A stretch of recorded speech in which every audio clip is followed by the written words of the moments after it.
Hello friends, welcome back to my channel. അപ്പൊ നമ്മൾ ഇന്ന് നാട്ടിലെ വിശേഷങ്ങളുമായിട്ടാണ് വന്നിരിക്കുന്നത്. അപ്പൊ നമ്മൾ ഇന്ന് അമ്മയെ സഹായിക്കാൻ പോവാണ്. അമ്മ എങ്ങനെ സഹായിക്കുന്നത് വെച്ച് കഴിഞ്ഞാല് അമ്മയ്ക്ക് നമ്മൾ വിറകെടുത്ത് കൊടുക്കുകയാണ്. കുറെ വരും. അപ്പം പണ്ട് കാലങ്ങളിൽ ഗ്യാസ് ഒക്കെ വരുന്നതിന് മുന്നേ നാട്ടിൻപുറത്ത് എല്ലാവരും വിറകാണ് യൂസ് ചെയ്തിരുന്നത്. അപ്പൊ ഞങ്ങളുടെ നാട്ടിലെ ഏറ്റവും നല്ല വിറക് പറഞ്ഞാൽ റബ്ബറാണ്.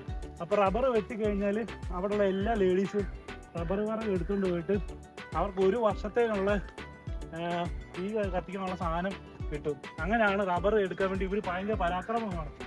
ഈ ലേഡീസ് പല വഴക്കുകൾ വരെ ഉണ്ടാകാനുള്ള സാധ്യത ഉണ്ടായിട്ടുണ്ട്. അങ്ങനെ സത്യമല്ല, ഞാൻ അത്ര സ്ഥലത്ത് കണ്ടേക്കുന്നത്. പണ്ട് ഞാൻ ഓർക്കുന്നുണ്ട് ഈ ലേഡീസ് ഈ മരം വെട്ടിക്കഴിഞ്ഞ് ഇവർ പോകുമ്പോഴേക്ക് ഈ ചുള്ളി എടുക്കാൻ വേണ്ടി അടിയൊക്കെ ഉണ്ടാക്കുന്നത്. ഇപ്പൊ ഗ്യാസ് ഒക്കെ ആയതുകൊണ്ട് അധികാരം അങ്ങനെ വഴക്കൊന്നും ഉണ്ടാക്കാറില്ല.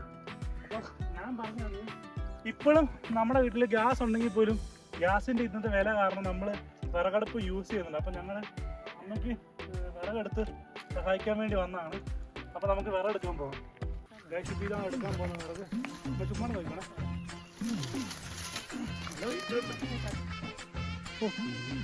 ചുമ്മാ വെച്ചാൽ ചുമ്മാ വെച്ചു വെക്കപ്പേ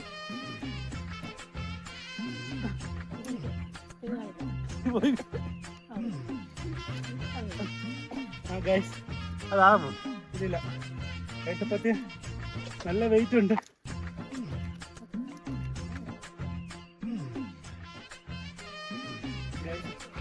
അപ്പൊ ഇങ്ങനെ കുട്ടിക്കാലങ്ങളിൽ ഒത്തിരി വിറക് എടുത്തിട്ടുണ്ട്. പക്ഷെ ഇപ്പൊ ഒത്തിരി നാളുകൂടി എടുക്കുന്നുണ്ട്. നല്ല വിഷമമുണ്ട്. ഞാൻ വിചാരിച്ചു വിറ്റാറായിട്ട് എടുക്കാനുണ്ട്. പണി വാങ്ങി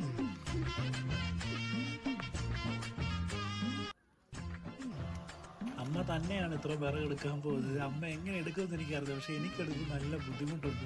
അപ്പം ഞാൻ പറഞ്ഞു തന്നതൊന്നുമല്ല, ഞങ്ങൾ പണ്ട് ഞങ്ങളുടെ ചെറുപ്പത്തിൽ ഇതുപോലെ വിറക് വെറുക്കാൻ ഓടുകയായിരുന്നു. ഈ തോടിനക്കരെ വന്ന് എൻ്റെ കൂട്ടുകാരുടെ വീട് അനിയാപ്പിടാൻ ചേട്ടാപ്പിലും. അപ്പോൾ ഞാനും അനിയാപ്പിയും ചേട്ടാപ്പിയൊക്കെ വലിയ മഴയൊക്കെ കഴിയുമ്പോഴേക്കും ഈ റബ്ബർ മരത്തിൻ്റെ കമ്പുകളൊക്കെ ഒടിഞ്ഞ് പറമ്പിലൊക്കെ വീഴും. അപ്പോൾ ഈ കാണുന്ന പറമ്പ് മൊത്തം ഞങ്ങൾ കയറി ഇറങ്ങി വാശിക്ക് മത്സരിച്ച് വിറക് വെറുക്കുന്ന ഒരു സെറ്റപ്പ്, ഒരു കളിയൊക്കെ ഉണ്ടായിരുന്നു. നല്ലൊരു കളി പോലെ ഞങ്ങൾ കളിച്ചുകൊണ്ടിരുന്നത്. അപ്പോൾ ആ കാലമൊക്കെ കഴിഞ്ഞ് ഇന്നത്തെ പിള്ളേർക്ക് ഇങ്ങനെ പോകുന്നതൊന്നും ഇഷ്ടമല്ല. ആരും അങ്ങനെ കഷ്ടപ്പെടാറൊന്നുമില്ല. കളിക്കുന്ന പോലും ഉണ്ടോയെന്ന് എനിക്കറിയത്തില്ല. അപ്പം നല്ലൊരു ഓർമ്മയായിരുന്നു എനിക്ക്. നല്ല ബുദ്ധിമുട്ടുണ്ട്, എന്നിരുന്നാലും നല്ലൊരു ഓർമ്മയായിരുന്നു. Thanks to my mummy. Friends, അങ്ങനെ നമ്മുടെ ടാസ്ക് നമ്മൾ കംപ്ലീറ്റ് ചെയ്യുകയാണ്. ബാക്കി അനിയൻ കൊണ്ടുപോവാണ്. അപ്പോൾ നമ്മൾ ഇന്ന് അമ്മയെ സഹായിച്ചു.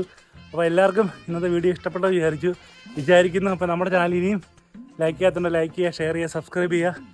അപ്പോൾ this is me Akhil signing off.